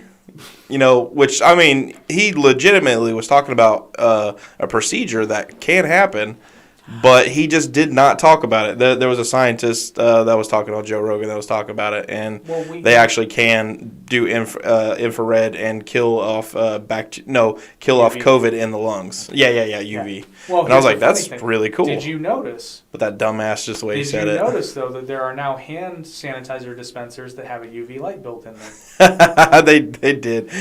He said, did they really explain things to Trump with picture books? So, actually, Sir, this is an airplane. So I got the spoon. That's Open it up. That's kind of half true. It was at Trump's request because he wanted to be able to, get a quick view, not with picture books. We ain't scientists, Doc. Speak English. Doc, this book doesn't have any pictures in it. Oh no, Marty, we got to go back in time. They pulled a prank on me. I saw a Back to the Future 4 official trailer on YouTube. And someone got me too. Oh, those bastards. And it even had them in it. And I was like, oh, cool. Yeah. I don't know. This is a mixed bag for me because there were a lot of things that Trump did that I liked. I liked that he showed backbone. But sometimes I think he was needlessly, I hate to use the word mean because it sounds petty, but he kind of was needlessly mean at times where I think it would have been a lot more productive for him to be. It sounds soft. Basically, I like how he talked to China, where I would say with China he was diplomatic enough, but he was also firm. He was like, "Listen, Xi, Winnie the Pooh, Xi Jinping. This is how it's gonna be. We're not going to take any more manufacturing from China. You're going to do this. I know you put a tariff on our apples. That's fine. Maybe Trump is suppressing his New York accent. But I don't know. I still say D- because I think that if Trump had acted, which again, like I said, he was screwed from day one because the media decided that they hated him. Well, the dude has just ran a company. That's what he's done for years. He's gotten worse. And there is something to be said about January 6th, which I know. Yeah. I don't think he incited it, but I don't think he hated it either. Yeah, but regardless, he didn't do it. Right, but that goes into being presidential though, because out of everybody's reaction. I mean, he told them to go home, and then he told them to, if you're going to be down there, peaceful. He said no violence. So it's like, yeah. I mean, if he says it, you have to note that he said it. That's true. So his reaction is mainly what I have. Oh, body language for sure, dude. Like he's just like, fuck that shit. Yeah, but that's the thing is, there's a big conspiracy going around about that anyway. Like, there's security guards. Like, did you see the camera? The video of this. I'm just gonna say black gentleman. He was just like, man. He goes, they're trying to say he's a security guard or cop or something for there, and he's just like, they're trying to set us up. They're trying to set us up. There was really no context, so I'm just like, what do you mean? Are you talking about your table at Qdoba or? So I'm glad actually that you brought that up because I just so happen to have a timeline. I will. Unless I don't have it. Okay, now the more I think about it, acting presidential, I can see a D+. For example, I can see a D+ easily. That's the main reason why I would prefer like a Ron DeSantis over Trump again, is because I think DeSantis has all the qualities of Trump that I liked, but DeSantis is much more diplomatic. And less of the qualms, but there still are some. Well, yeah, there's qualms. Nobody's perfect. But like at honestly, the end of the day, I think DeSantis might be a little bit too diplomatic. Although, no, that's not really true.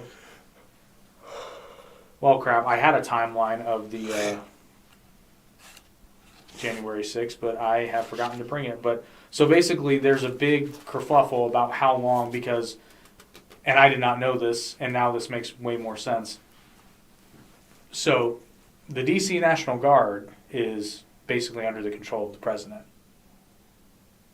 And it was actually Mike Pence who ended up authorizing them to come.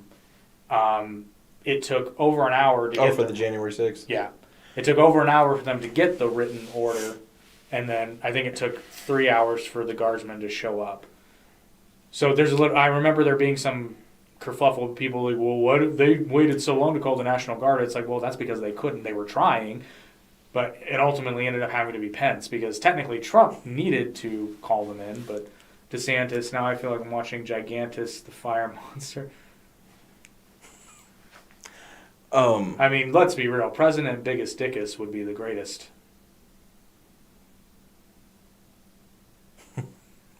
Godzilla.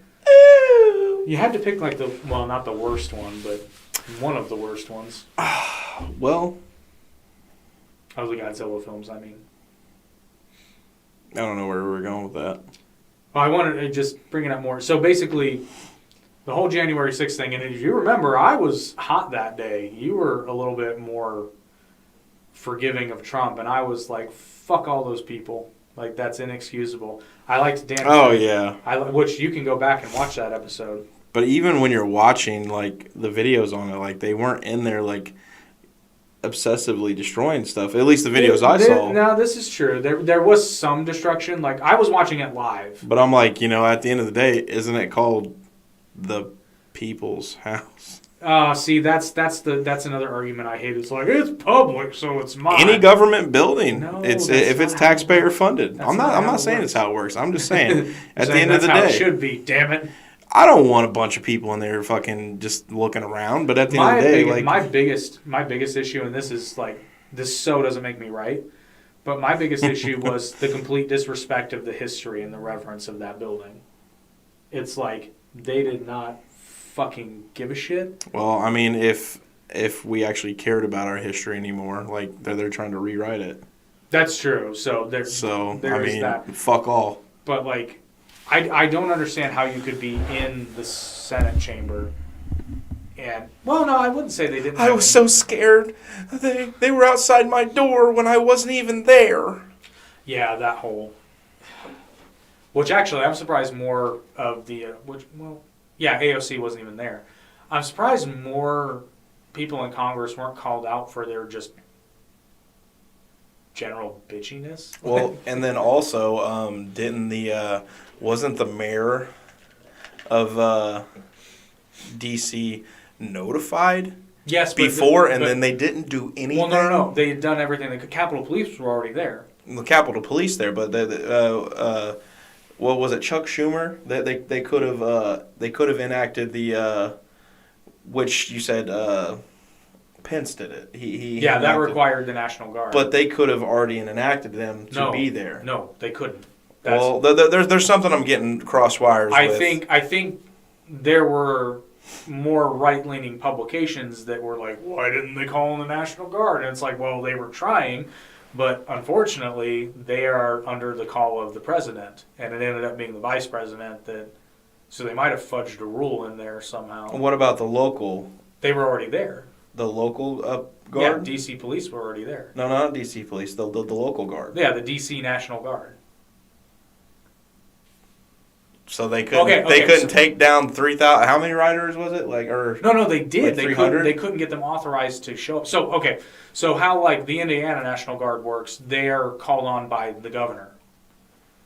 Well, D.C. doesn't have a governor because it's federal, so they fall under the call of the president. They have a mayor. But the mayor is a municipal figure, not a. Makes zero sense. Well, okay. So think about it like this. So you know how the Vatican has Vatican police, and they have the Swiss Guard. So the Vatican police are... Roseanne Barr. What about Roseanne Barr? I'm not gay, but Johnny Depp. I just want to hear Roseanne. So you have the Vatican police, which are in charge of Vatican City, but you have the Swiss Guard, which are solely... Their sole thing is protecting the Pope, so they're different jurisdictions. Not exactly the same, but a similar concept. It's similar. Similar. It's like a circle. Circle. So yeah, we touched on that. So do we agree that Trump gets a D+ for being presidential? Yeah, I'll give you that. Because I just think... What's wrong with my jacket? Is it too plain for you? Or is it because it's black? I was going to say, because both are black jackets. This is a hoodie, technically. No, that's a good point. I almost wrote down the grade without your blessing. Shame on me. Yeah, D+. D+. So, honestly, so far, Trump's not doing that. Well, what might encourage you is that this is actually the liner of a thicker jacket. This is actually an Ice Mountain jacket. Yeah. It's a real minimalist logo. So next, military. Now, take this one with a giant grain of salt, because neither one of us were in the military, period, much less when Trump was president. I'm going based solely upon what I've heard people in the military at that time were saying. I think Trump gets an A here, because he was the first president in a long time that didn't start any new wars. He actually scaled back. I wouldn't say he ended. He did have a slight increase in troops in Afghanistan, but that was actually at the behest of the military to basically keep the peace. And I highly recommend everybody read this book, Tim Kennedy's memoir, Scars and Stripes. And I don't think it was in the book, but Tim was talking about it, and he was active duty under Obama and under Trump, and he was like, I forget which podcast it was, I apologize, but he basically was like, the military under Trump, way better. Way better. He's like, we even had more bullets. Like, it was a whole different world. And I gotta say, I think Trump showed some pretty strong restraint as commander-in-chief. Yeah, because there's plenty of times he could have, He could have. And, people are scared about him having the nuke codes. I thought that was hilarious. And then let's not even talk about how Barack Obama won the Nobel Peace Prize when at the time he had more drone strikes than I think the previous 3 presidents combined. And then Trump got nominated for 3. How Trump did not win a Nobel Peace Prize for the... or did he get nominated for 3, or was it 3 peace treaties that he signed? I think it was 3 peace treaties. Yeah, and he signed 3 peace treaties, It's like, ugh. Yeah, that's the fun of having animals. I wouldn't put Green Day patches on a jacket. No, fuck Green Day. Fucker Blink 182, maybe. Fucker wants to move to Canada. No, I like Green Day. Do you have the time? to listen to me whine about Trump and Pelosi all at once. Wow, those lyrics got surprisingly poetic.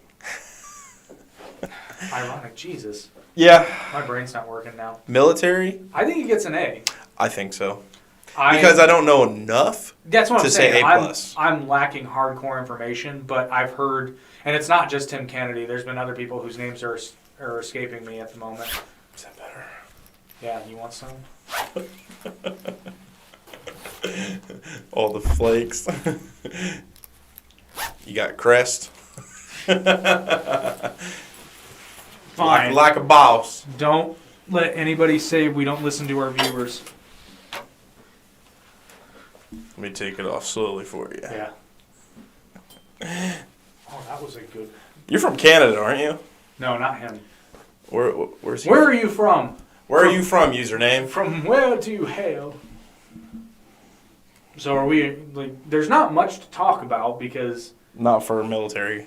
But I mean, I am surprised that Trump didn't at least get talked about a Nobel Peace Prize for the Abraham Accords. I think that's absolutely shameful. You can't have a person who's actually about peace, get one of those. Just saying. That's the worst A I've ever written. Hey.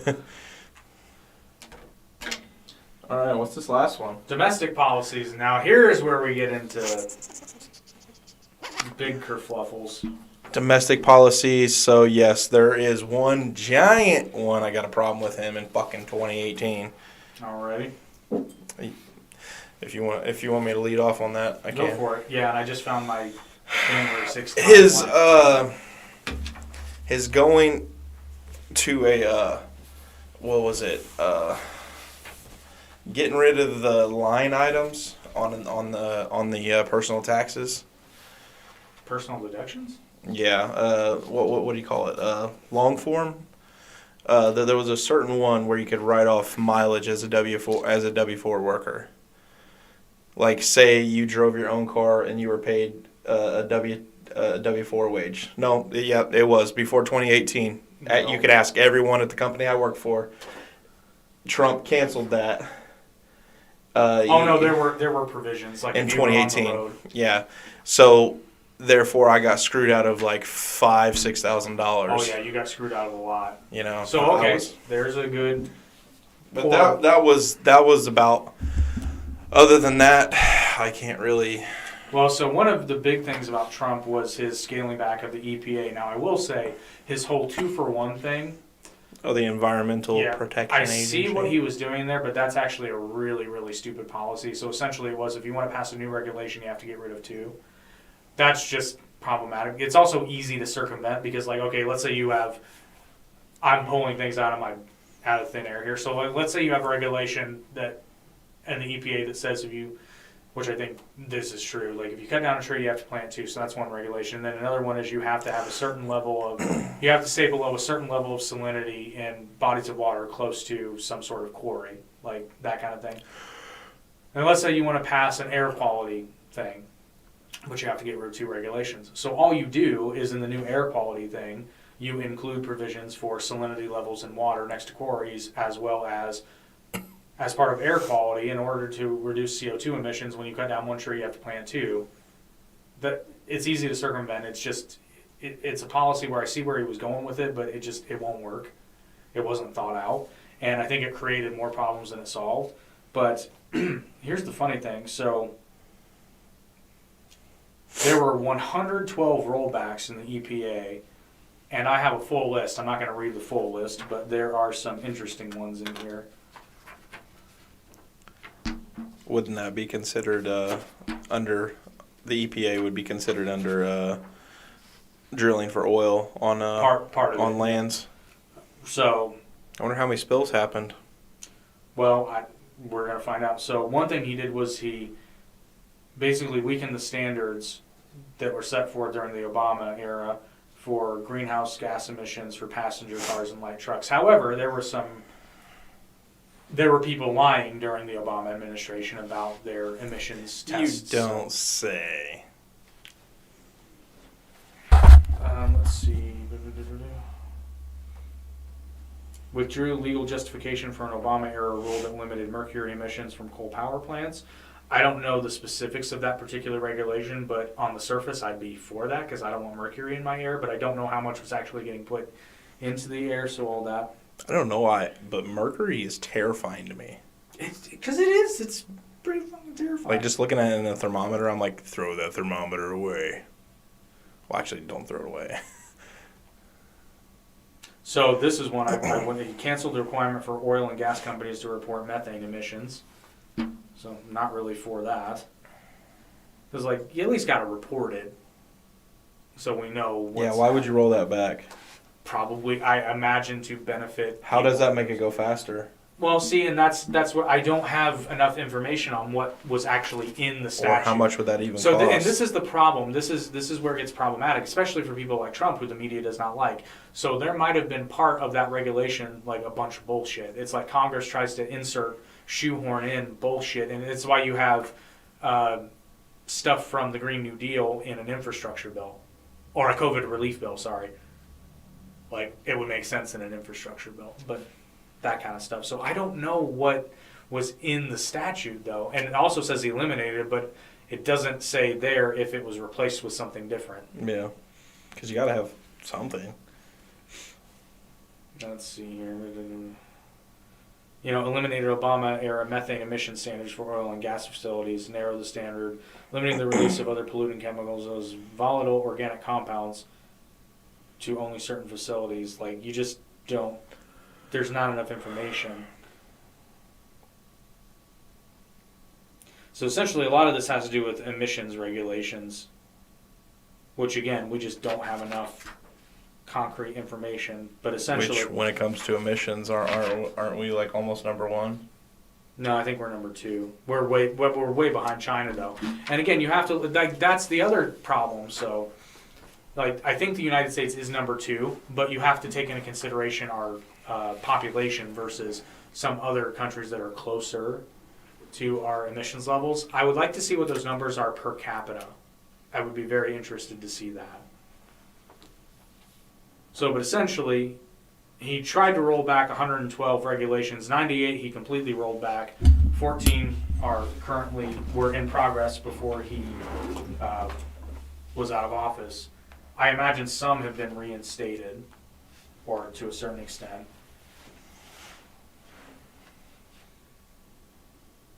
But yeah, and then there were some provisions in the Endangered Species Act that were changed. Which, I'm not going to lie, I'm a fan of the Endangered Species Act because it works. The American alligator is a classic example. Because I remember, this was so weird for me because I remember being in elementary school and we were learning about the American alligator being endangered. And then I read a report where they were paying people to go out and hunt them. And I was like, what? Well, it turns out the Endangered Species Act worked so well that now they have an alligator problem.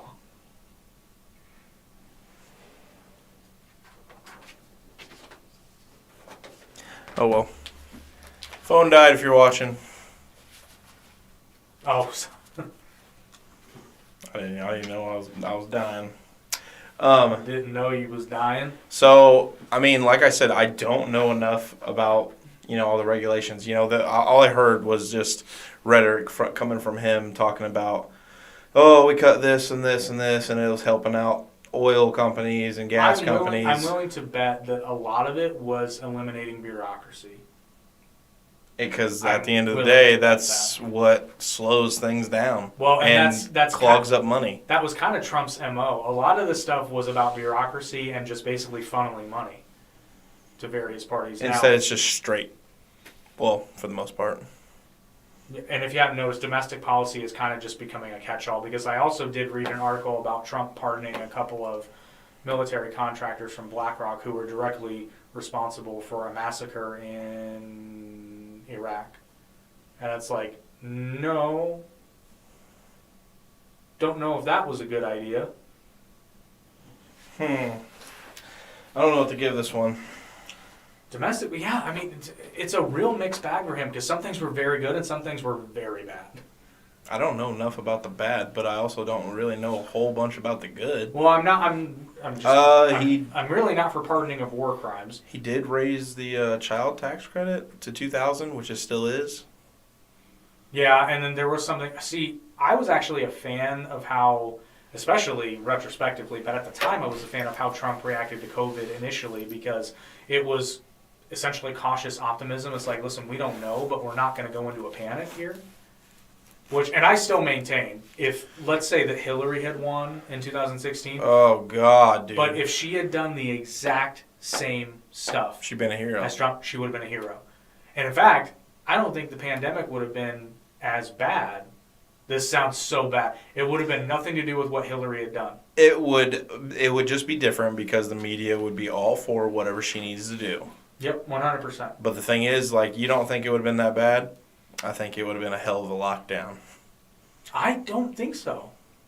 I think so, because the thing is, with how many people just surrendered, and they're just like, yeah, this is okay. Well, but remember, very early on in the pandemic, we saw a video of Nancy Pelosi walking the streets of Chinatown in L.A. Well, yeah, because they're hypocrites. I mean, all politicians they weren't are. hypocrites yet, because Trump was talking about restricting travel from China. Yeah, so she's like, come on down Chinatown. That's exactly what she did. I think I'll use my credit card. I love that video. It is funny. But I'm just saying, and then all the politicians got caught? Nancy Pelosi again, and then getting a haircut. The recently dismissed, well, not dismissed, but she recently, Lori Lightfoot, mayor of Chicago. Oh, ex-mayor? I don't think she's actually out of office yet, but they still have their runoff election. She's done. She's done, yeah, she's out. But she got caught doing the same thing during the pandemic. She got caught having somebody cut her hair. And it was funny because I saw a picture of post-haircut, and I was like, really? Okay. That's what you broke out for that. Okay, Beetlejuice. Okay. And I was thinking, like, you know what? If I'd been an elected official, I would have just shaved my head, I think. That, or I would have just let it go and been like, or if I'd been if I'd been mayor of Chicago, I'll be honest, that would have been somewhat out of my purview, because if the governor had put in a lockdown order, I couldn't have violated it. But I basically would have directed my municipal police to be like, yeah, we're not enforcing this shit. No. Yeah, not sorry. Because at the end of the day, people were just saying fuck it anyway. And unless you're going to actually jail or fine people, it's unenforceable. And the Democrats are so good at creating unenforceable laws, which is one of my biggest problems with them. Thanks a whole lot. Okay. Come on, lady. Come here. No, she's fine. She's good. She can hang out. We're about done. Holy crap. Say hi.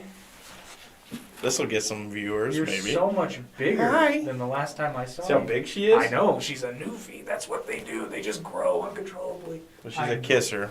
I know. What do you think about Trump? Oh, your waterproof fur is coming in. She is a swimmer. If you need to put her down, No, don't she's feel good. guilty. I don't feel guilty at all. Oh, no. That's why we're the best podcast. We got politics and puppies. Politics and puppies. That works. All right, baby. You can lay down. Yeah, you can get comfy. You're good. It's so crazy how big she is. I know. Oh, dude, you haven't seen anything yet. I know. I know. I'm scared. You should Look at be. these paws. I know.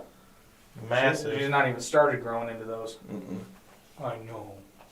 You're gonna be You're gonna be a monster, but a big, gentle one. Honestly, since I don't know a whole bunch come here. I'm just trying to think of. I'd say I can't really think of a whole bunch, but I mean, and to be fair, I know we've glossed over a lot of things. Is like I just realized we didn't talk about the Mueller report at all, but. Yeah, but I mean, That was nothing came about. Well, that didn't really have much to do with his presidency. That had to do more with his campaign. So I guess there's that. Although there was the controversy about firing James Comey, but to be fair, I don't think Comey should have been fired. But that's kind of his job to investigate things. But Yeah, but at the end of the day, they like to cherry pick. Well, but they did come through with having Mueller do the investigation, and I think that they might have actually believed that Comey was compromised politically, which... That's probably what they believed, and that's why he was... it's not, they brought in the previous director. It's not like he was an ally. Oh, yeah. No, and, the funny thing is with the Steele dossier and everything else after that... What do you think? Ruby, baby Ruth, baby Ruby. He's such a monster. Look at these things. Yeah, she's just a big old puppy. She is. She is. Yes, she is. I'm gonna say C just because I don't know enough. I'm gonna give him middle ground. Because the thing is, nothing happened to our day-to-day while he was president. Like, everything else was very similar. That's why it's hard to grade him, because a lot of stuff that happened wasn't actually anything he did. It was people's reactions to him being president. Because then you had, I think he did a very poor job, which this is more in the being presidential category. I think he did a very poor job of condemning the white supremacist, where was that? The Tiki Torch people. Where he said there were good people on both sides. That was a rally, wasn't it?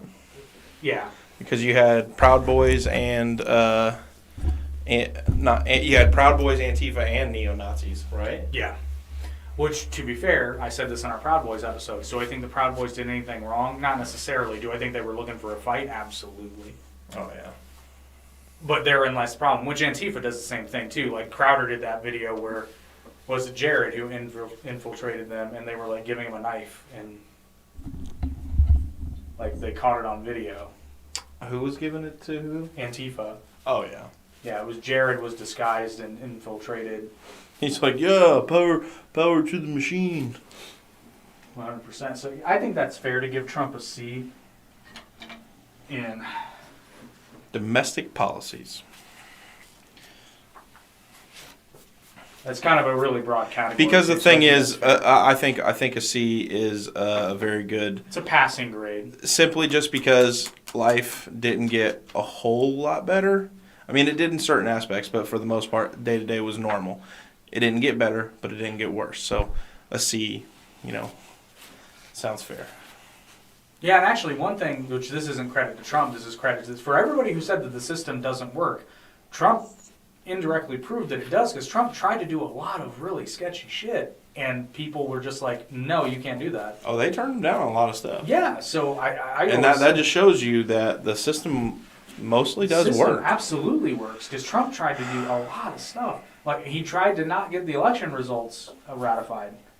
All right, I'll take this dog outside. Just don't trip.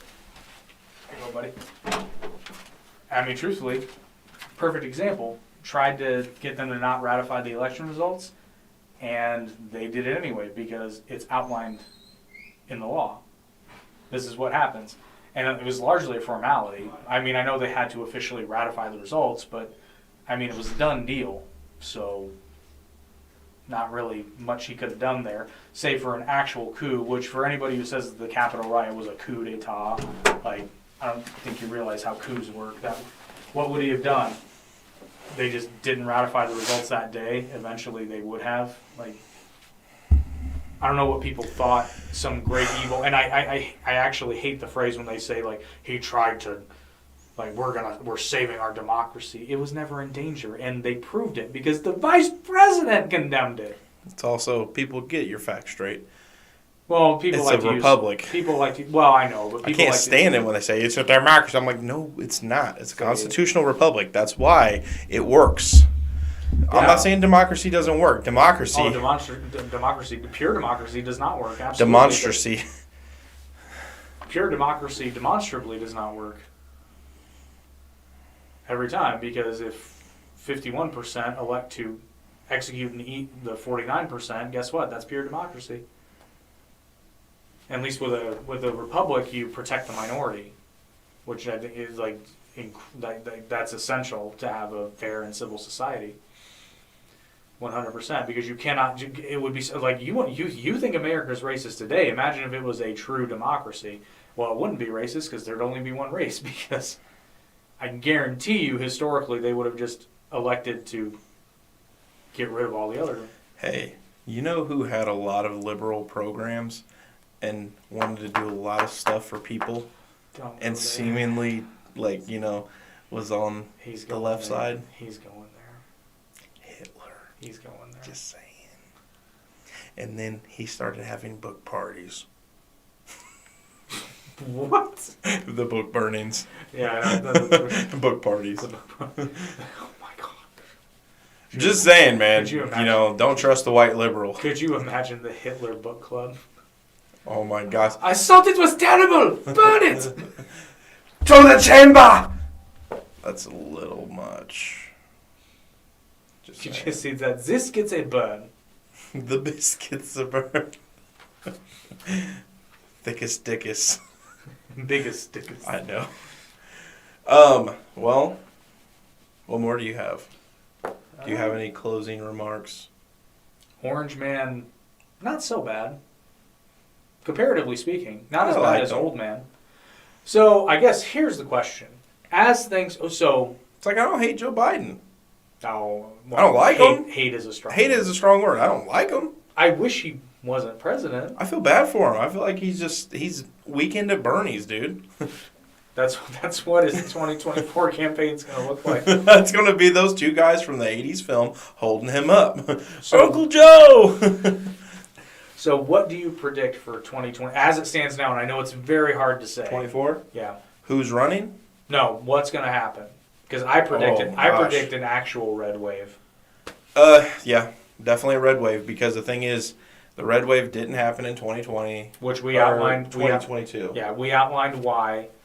Now, even if that doesn't change, although I do think the Democrats are going to, if they're smart, they're going to run on a Roe v. Wade replacement, legislatively speaking. But at the end of the day, Republicans could too. If they got their shit together and came up with the bill that made sense, and they said you cannot use it as birth control, but that's- certain other aspects of it are, because at the end of the day, that's not like a common. Yeah, I'm not trying to get on the abortion topic, but to quote, it's not a. Go ahead. They won't though, because to quote Lewis Black, and this is one of the truest statements I've ever heard: the Democratic Party is a party of bad ideas, and the Republican Party is a party of no ideas. Which is why Trump ran on repealing Obamacare, but he never offered an alternative, which is why he failed. Mm-hmm. I do not like Obamacare. I don't think it's effective. I don't think it's efficient. It costs way too much money. It's a glorified, well, it's not even a glorified subsidy. It's just a subsidy program that's not even a good one. At first, when it first rolled out, it was okay.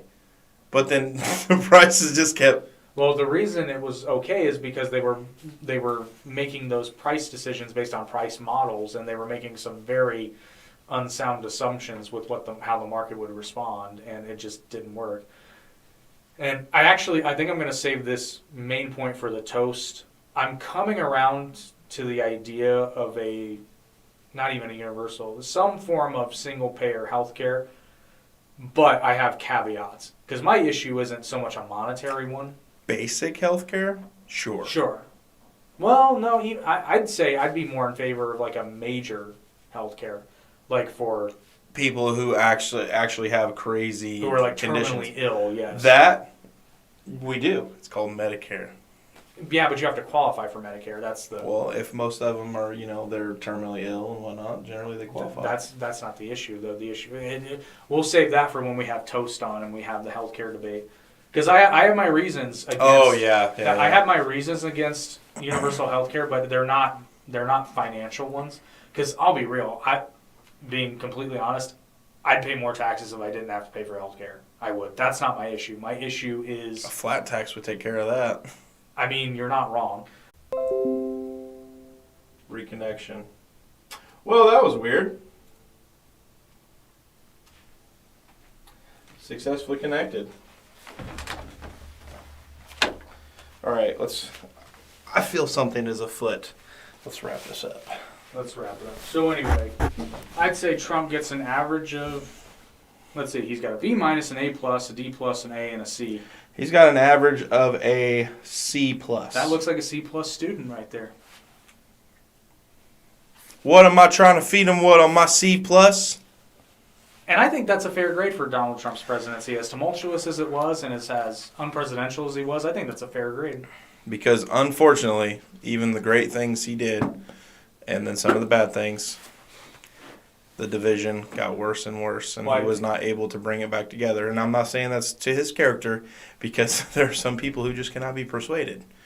Well, and then the fact, I had read an article where I think one of the authors had kind of put it perfectly, and is that Trump did a lot of very good things for America, and it's a shame that his legacy will be, the Capitol riot. Yep. Well, the thing is, he has 2024, so he better be coming up with some good shit. Now, he made a really good move by visiting Ohio. Oh, yeah. I thought that was tremendous.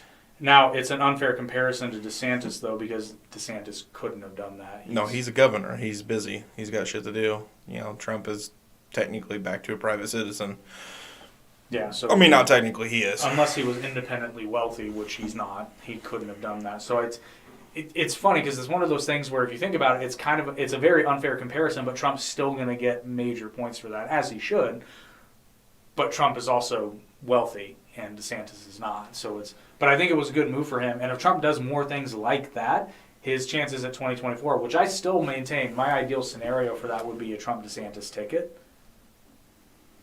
I think that would ultimately be the best for Republicans. I think it gives them the best chance. That dog is trying to break in. Damn. All right. She's going to tear the shit up. All right, so Donald Trump gets a C. I guess we'll wrap it up now. Thank you once again for enjoying the Average Intelligence Podcast. Hopefully you're a little bit less average and a little bit more intelligent. Not likely, but we can dream. As always, be sure to like, share, and subscribe to the channel. Check out the shorts content. Check out the video clips content. It's a puppy again! It's a puppy again. And if you prefer to listen to the podcast rather than watch it, you can check us out on all of the audio streaming platforms like Apple Podcasts,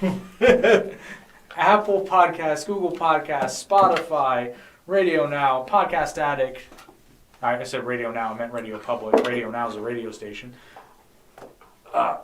You can also check out Rumble for full podcasts as well as some Rumble-only content, the stuff that we can't say on YouTube. And check out our regular content and our premium content on Acropolis News Network. Link is in the description below if you would like to join up for premium content, or just check out theacropolisnews.com for the pre-content.